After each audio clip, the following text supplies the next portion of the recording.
এই ভিডিওটি শুধুমাত্র বিনোদনের উদ্দেশ্যে তৈরি। এতে প্রদর্শিত ঘটনা, স্থান অথবা চরিত্র কাল্পনিক। যদি আপনার মন দুর্বল হয় তাহলে এখনই ভিডিওটি ছেড়ে দিন। আত্মার আর্তনাদ, ভয় যেখানে শ্বাস নেয়। নিশ্চিন্তে গাড়ি চালাচ্ছিলাম। রাত 1:30 নাগাদ। রাস্তায় প্রায় কেউ নেই, চারদিক নিস্তব্ধ। শুধু হেডলাইটের আলোয় সামনের পথটা দেখা যাচ্ছিল। হঠাৎ একটা সময় গাড়ির পেছনের সিট থেকে যেন কেউ একজোড়া ঠান্ডা বরফ শীতল হাত আমার কাঁধে রাখল। আমি চমকে উঠে তাকালাম রিয়ার ভিউ মিররে।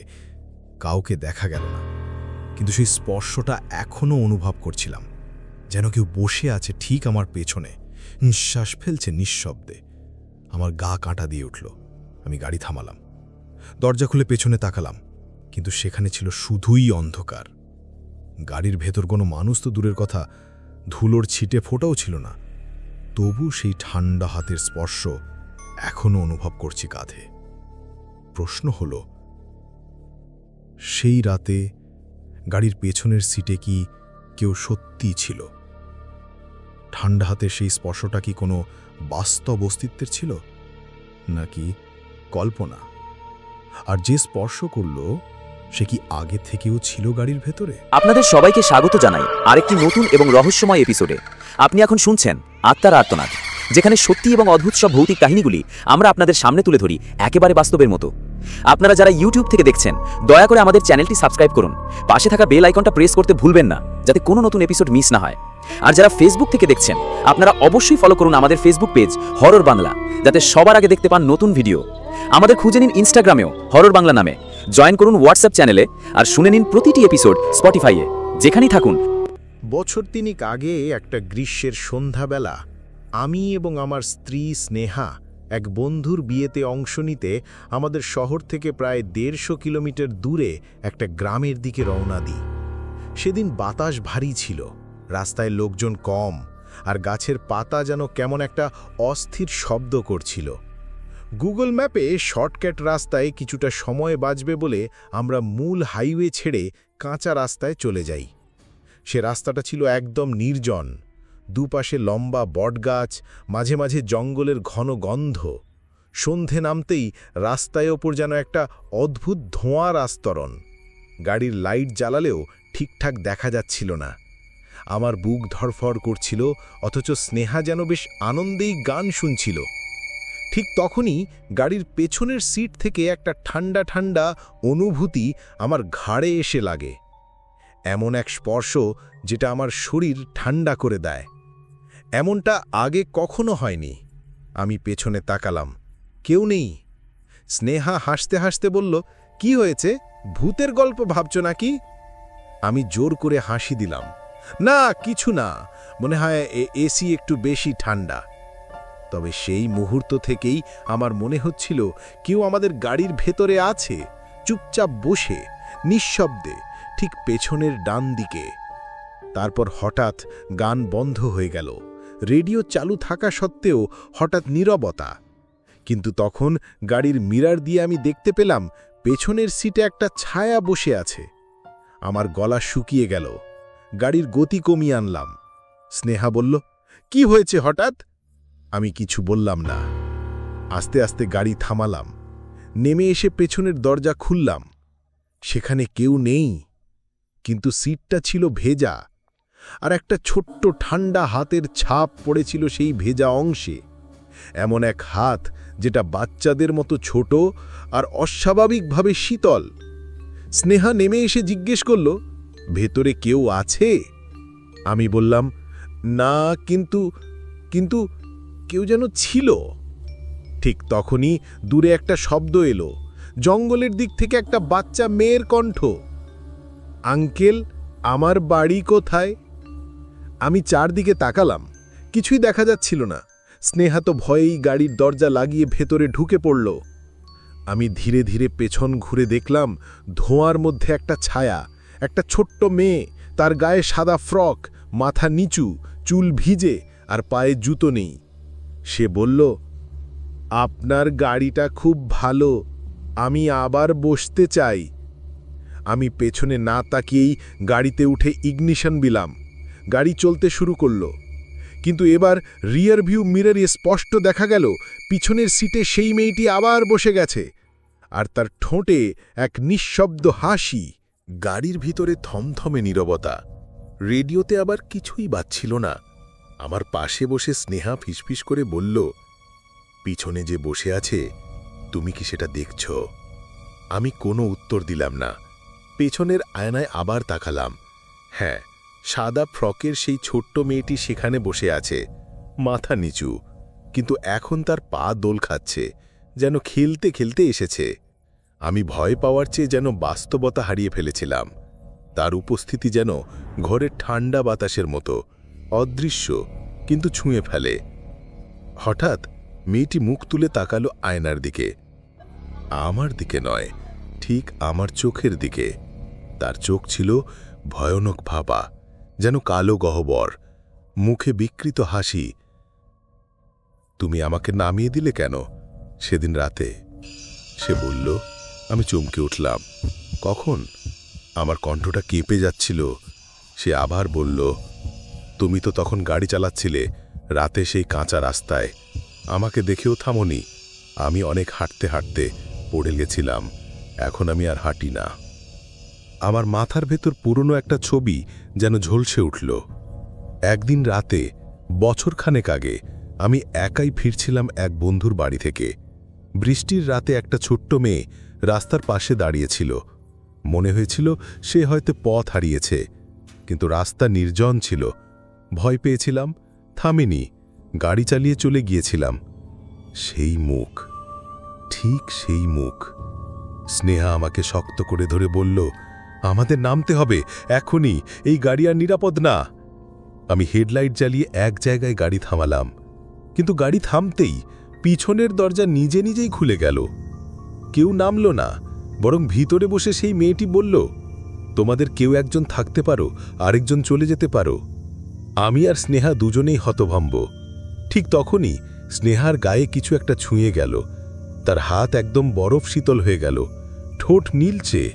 সে কাঁপতে কাঁপতে বলল, ওহ, ও আমার শরীরের ভিতর ঢুকে পড়ছে। আমি জোর করে তার হাত ধরে টেনে নামিয়ে আনলাম। স্নেহা অজ্ঞান হয়ে গেল আমার কোলেই। আমি আবার পেছনে তাকালাম। সেই মেয়ে নেই, কিন্তু গাড়ির ভিতরে ঠান্ডা এতটাই বেড়ে গেছিল যে কাঁচ ভিজে আসছিল শ্বাসের ছোঁয়ায়। আমি স্নেহাকে কোলে করে একটা কাছের বন্ধুর বাড়িতে নিয়ে গেলাম। ওখানে সারা রাত জ্বর, কাঁপুনি আর ঘুমের ঘোরে সে শুধু বলছিল, তোমার হাত খুব ঠান্ডা, প্লিজ আমাকে নাও না।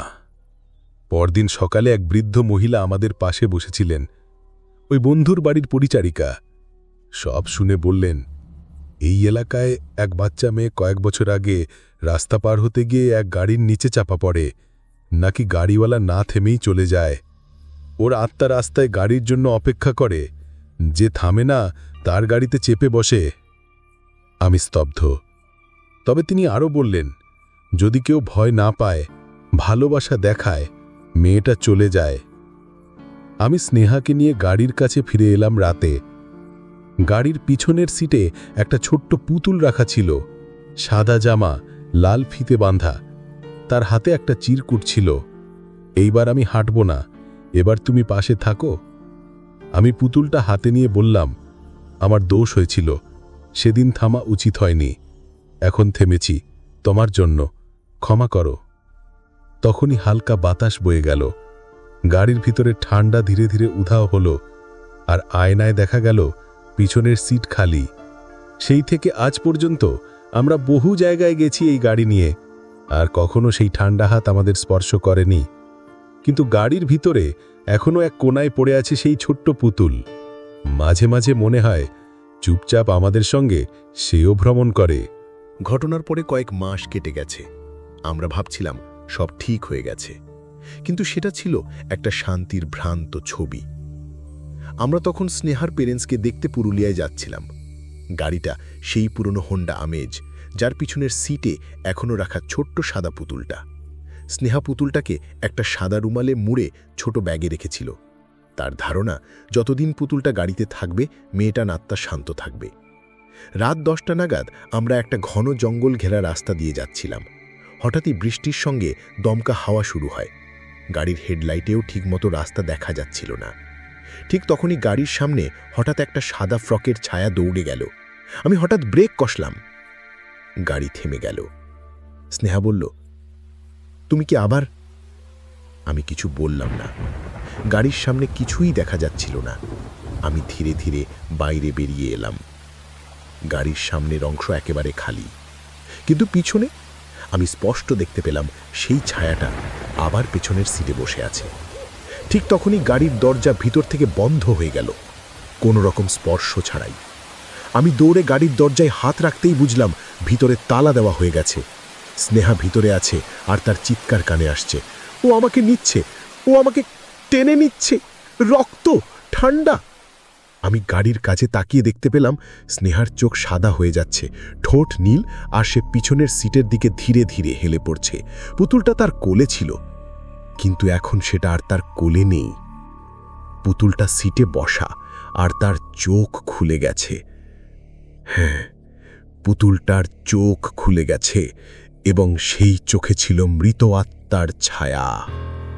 আমি দিশাহারা হয়ে ছুটে গেলাম গাড়ির দিকের পেছনের দরজায়। একটানা ধাক্কা, লাথি, কিন্তু কিছুতেই খুলছে না।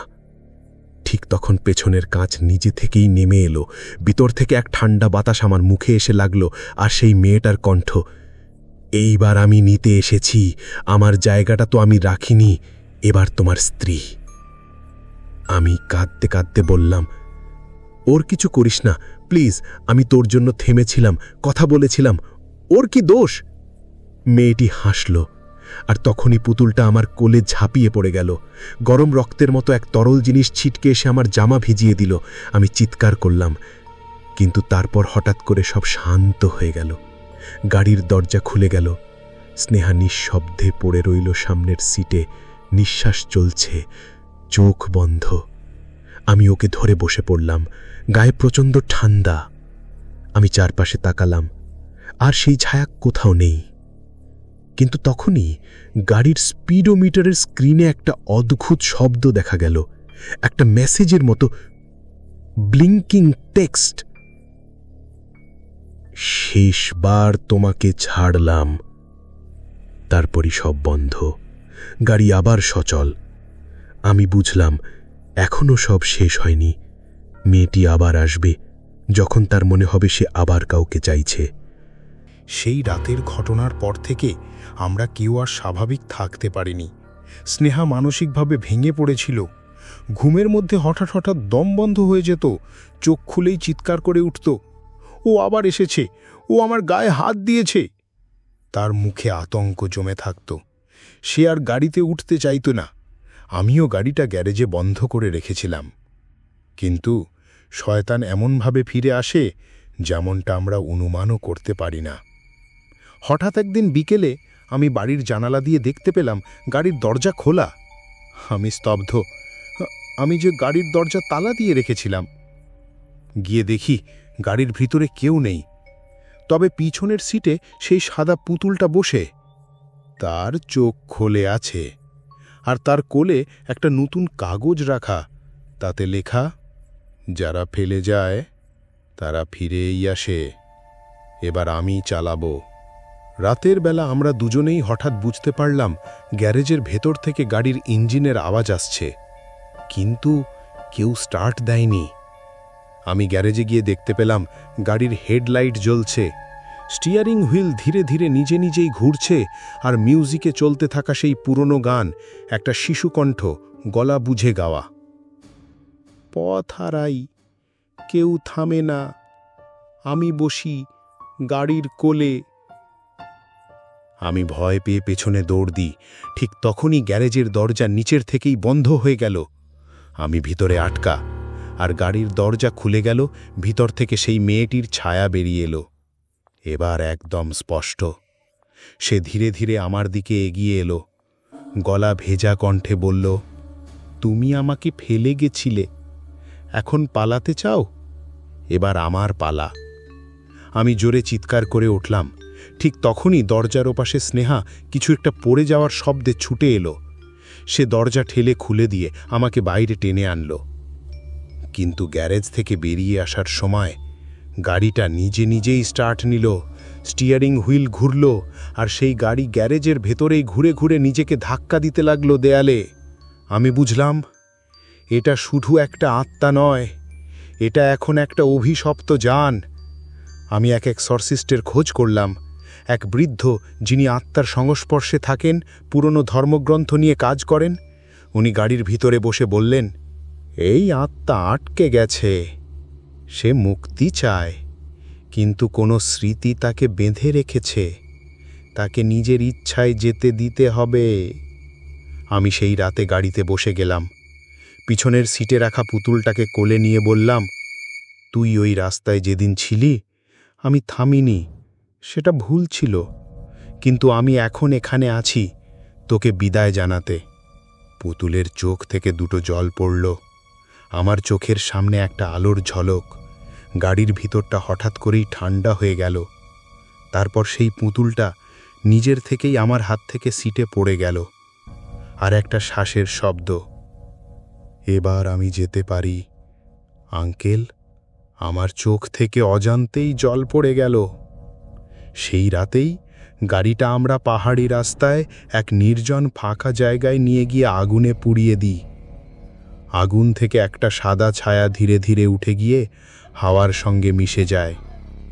স্নেহা অনেক দিন পর একটা নিঃশ্বাস নিয়ে বলল, ও চলে গেছে। আজও সেই জায়গায় গেলে মাঝে মাঝে লোকেরা বলে রাতে একটা গাড়ির আওয়াজ শোনা যায়, পিছনে একটা ছায়া বসে থাকে সাদা ফ্রকে, ছোট্ট পুতুল কোলে নিয়ে। যখন কেউ সেই গাড়ির মতোই কাউকে ফেলে রেখে চলে যায়, তখন সে ফিরে আসে ঠান্ডা এক হাত নিয়ে। তো এইভাবেই শেষ হলো আজকের গল্প। কিন্তু সত্যিই কি সব শেষ হলো, নাকি কোনো কিছু এখনো অপেক্ষা করছে অন্ধকারের আড়ালে আপনার আশেপাশে কোথাও? আপনি কি নিশ্চিত এখনো একা আছেন? হয়তো না। আবার দেখা হবে এক নতুন রাতের গল্পে, আরও এক আত্মার আর্তনাদে।